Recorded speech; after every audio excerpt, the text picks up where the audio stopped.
Olá pessoal, vamos falar um pouquinho sobre doença diverticular e diverticulite. Eu vou usar os meus desenhos para tentar explicar um pouquinho melhor para vocês, tá bom? Um mito que existe é a respeito do uso de substâncias, de alimentos que tenham sementes ou que tenham caroços. Isso eu vou explicar para vocês direitinho para ver se a gente tira essas dúvidas, tá certo? Vamos lá então, vamos entender o que é a doença diverticular. Fazendo parte do envelhecimento do corpo humano, nós temos no nosso intestino algumas camadas. Então a gente tem uma camada aqui mais externa, que é a camada serosa, e nós temos uma camada muscular, que fica logo abaixo dessa serosa, e depois a gente tem a camadinha de mucosa, que é o recobrimento interno do intestino.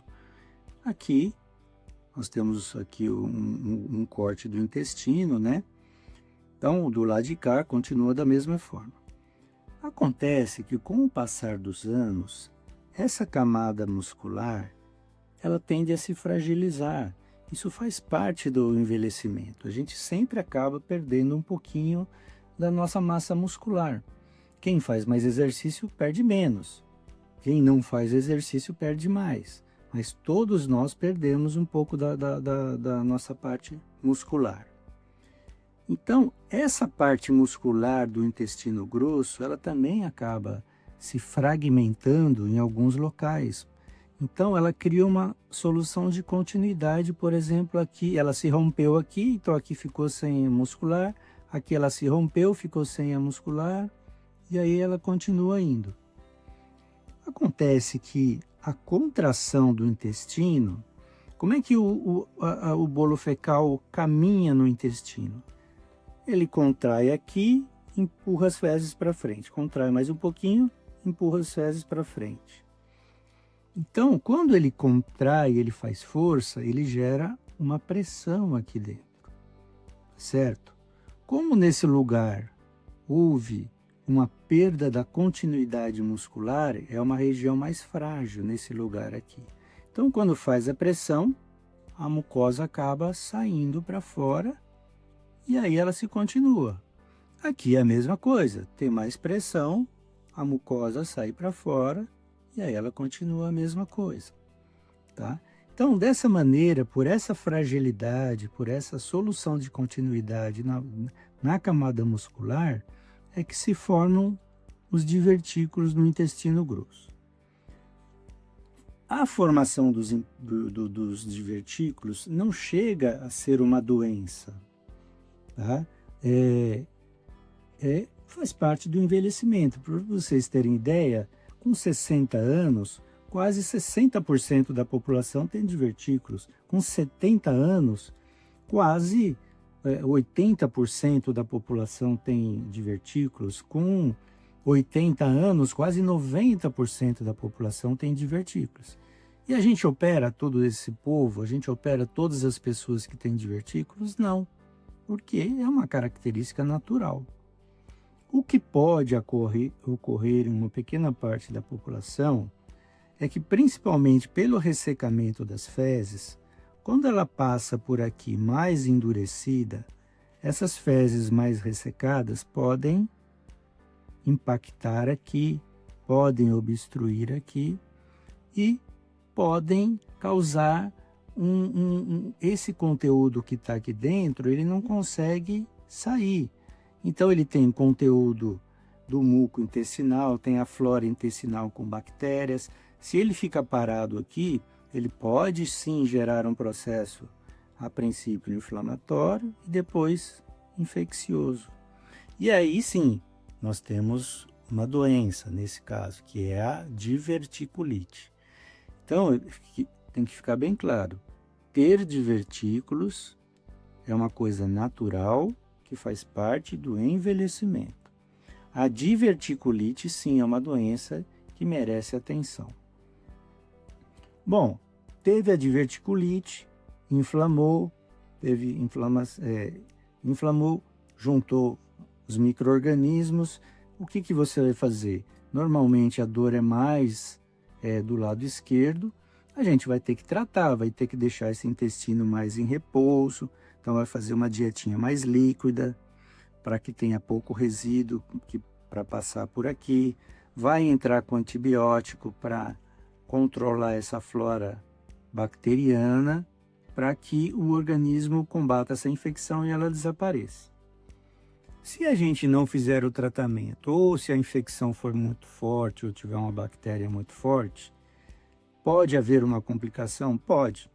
Um divertículo desse pode perfurar, tá? Então, esse conteúdo aqui de fezes, mais bactérias, pode se derramar, extravasar pela cavidade abdominal, pela cavidade peritoneal e ter a necessidade de fazer uma cirurgia. Às vezes forma um abscesso que precisa ser drenado, uma cirurgia de urgência, às vezes num hospital que você não conhece, um médico que você não conhece.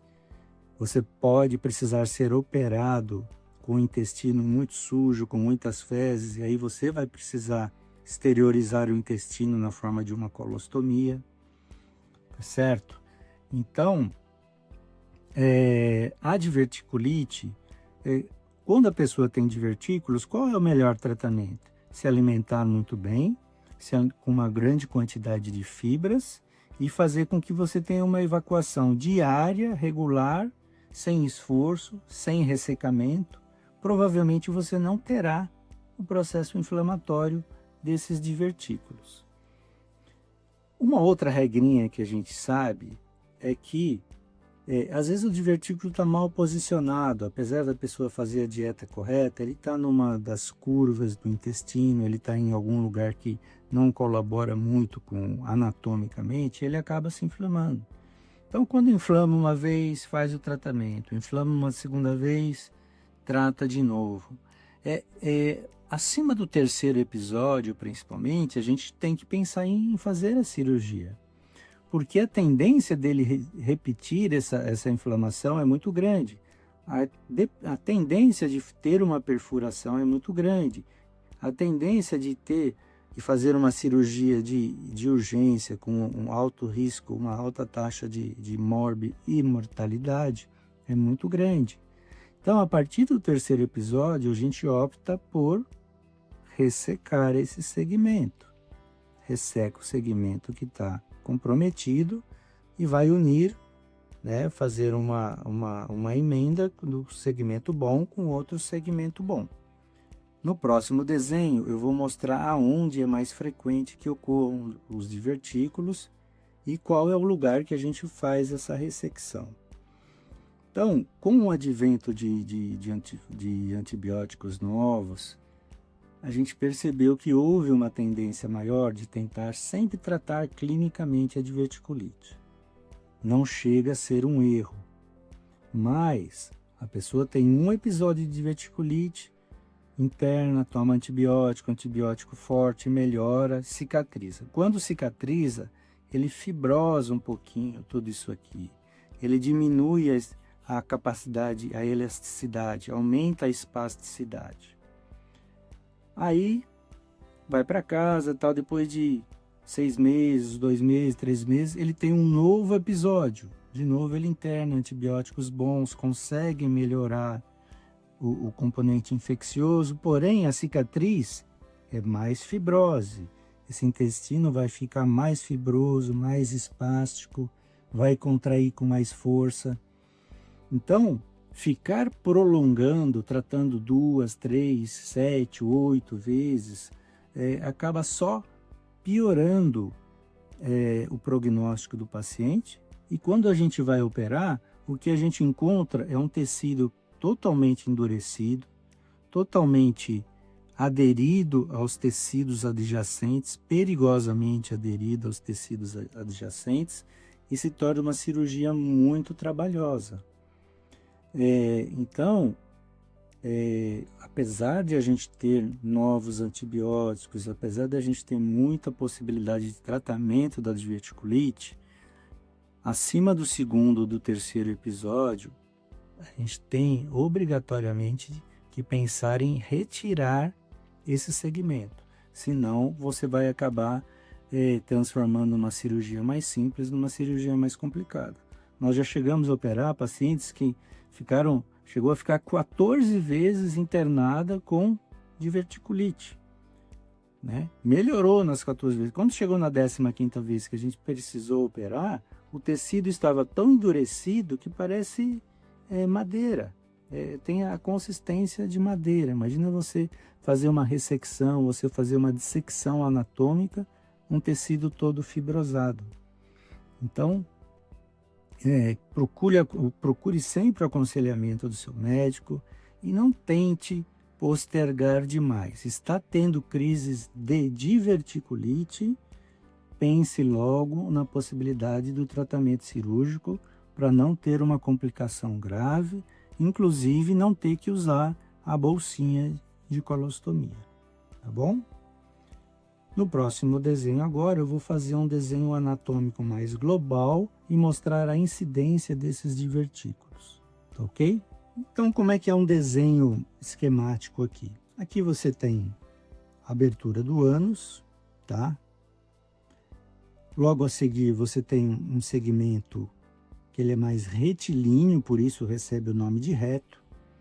Esse segmento aqui ele vai virar para a esquerda, depois ele vira novamente para a direita, depois ele vira novamente à esquerda. E faz o quê? O formato de um S. S do sigmoide, tá? Sigma do sigmoide.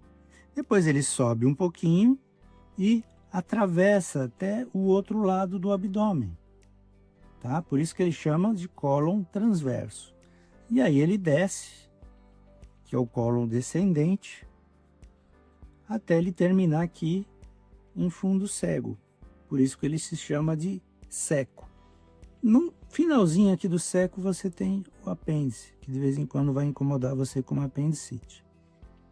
Daqui para cá, você tem aqui uns 6 metros de intestino delgado, aqui tudo diluído. Aquelas alterações que eu falei para vocês, que eu expliquei do divertículo da parede, elas vão ocorrer aqui, nessas alterações. É aqui que ocorre a fraqueza da musculatura e a formação dos divertículos, nesses lugares aqui. Esse lugar aqui, do lado esquerdo, é o lugar mais frequente de você ter os divertículos. Por quê? Porque as fezes chegam aqui de uma forma mais líquida pelo intestino delgado. Quando elas chegam aqui no seco, elas ainda estão líquidas. Então, o intestino ele vai reabsorvendo água, vai desidratando esse conteúdo fecal, para que quando ele chegue aqui na hora de evacuar, ele já esteja num formato mais pastoso, mais adequado para ser eliminado. Então, nesse lado de cá, as fezes normalmente são mais endurecidas. Se a pessoa é ressecada, então, ela vai estar mais endurecida. E nesse lado de cá, a contração muscular ela é mais forte, ele é mais espástico. Por isso que os divertículos se formam mais aqui do lado esquerdo. Por isso que quando você tem dor de uma diverticulite, você tem que ficar de olho no seu lado esquerdo do abdômen, no flanco esquerdo do abdômen, tá certo? E quando a gente faz a cirurgia, normalmente a gente vai retirar esse S do sigma, tá? Que é o sigmoide. Então você vai seccionar o intestino aqui, seccionar o intestino aqui, tirar esse bloco e vai emendar essa parte com essa parte.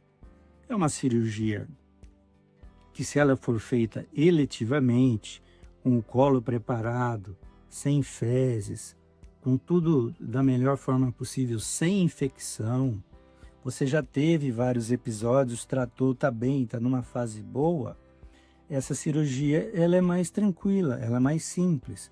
Provavelmente você não vai precisar usar uma bolsinha de colostomia, tá? Porque o intestino vai estar limpo e a gente vai conseguir fazer essa emenda com uma qualidade muito boa e você vai evoluir muito bem. Se você esperar 7, 8, 10 vezes, 10 episódios de diverticulite, isso aqui vai estar um verdadeiro pastício. Vai estar uma consistência muito dura, muito difícil de dissecar. Os padrões anatômicos eles desaparecem para o cirurgião e aí os riscos vão aumentando, tá certo? Então a gente retirou, faz a emenda daqui até aqui e você vai voltar a ter a sua vida normal. Você não terá mais os divertículos para se acomodar, para te incomodar. Muitas vezes não é nem tantos divertículos, às vezes é o posicionamento anatômico, né? Você imagina esse divertículo, as fezes vêm, fazem a curva, quando ela vai fazer essa curva, ela tende a impactar aqui. Então, às vezes o local onde está o divertículo também acaba atrapalhando. Não é só a quantidade de divertículo, mas também o local. Bom, então nós vamos conversar agora uma coisa muito séria, uma lenda que existe em relação a ter divertículos e comer alimentos que contenham sementes, caroços pequenos.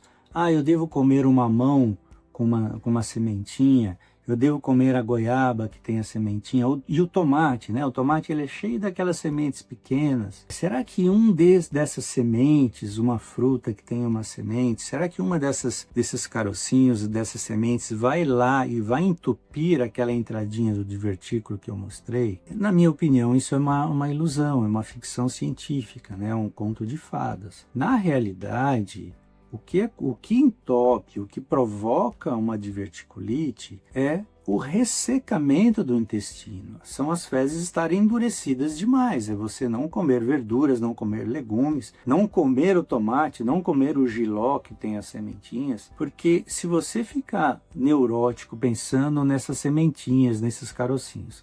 Tudo que eu comer que tiver um carocinho, ele pode ir lá entupir e me dar uma diverticulite. Você vai ver que automaticamente você está tirando uma grande quantidade de alimentos de muito boa qualidade, elementos que fariam o seu intestino funcionar muito bem, fariam você ter uma evacuação mais pastosa, sem ressecamento, uma evacuação mais fácil, tornariam mais difícil, menos provável que você tenha diverticulite. Então, eu sou totalmente contra essa história de que não podem comer alimentos que tenham sementes, caroços. Você tira 80% da alimentação saudável do indivíduo, tá certo? Lembre-se disso, eu acho que isso é uma coisa muito importante, é uma lenda que é passada por décadas aí, mas uma alimentação saudável mesmo para quem tem divertículos, não há diverticulite. No momento da diverticulite, quando está inflamado, a gente deixa a pessoa em jejum ou líquido, mas no dia a dia, eu sou uma daquelas pessoas que tem divertículos por envelhecimento. Nunca tive sintoma. Nunca vou desenvolver a diverticulite, que é 80, 90% das pessoas. Eu posso sim comer e devo comer os alimentos que tenham sementes, que tenham caroços, como o jiló, como o tomate, como as frutas que têm semente, como tudo isso que faz muito bem para a sua saúde, tá bom? Espero que tenha colaborado e até o nosso próximo vídeo. Um abraço, um beijo no coração de todos vocês. Tchau, tchau.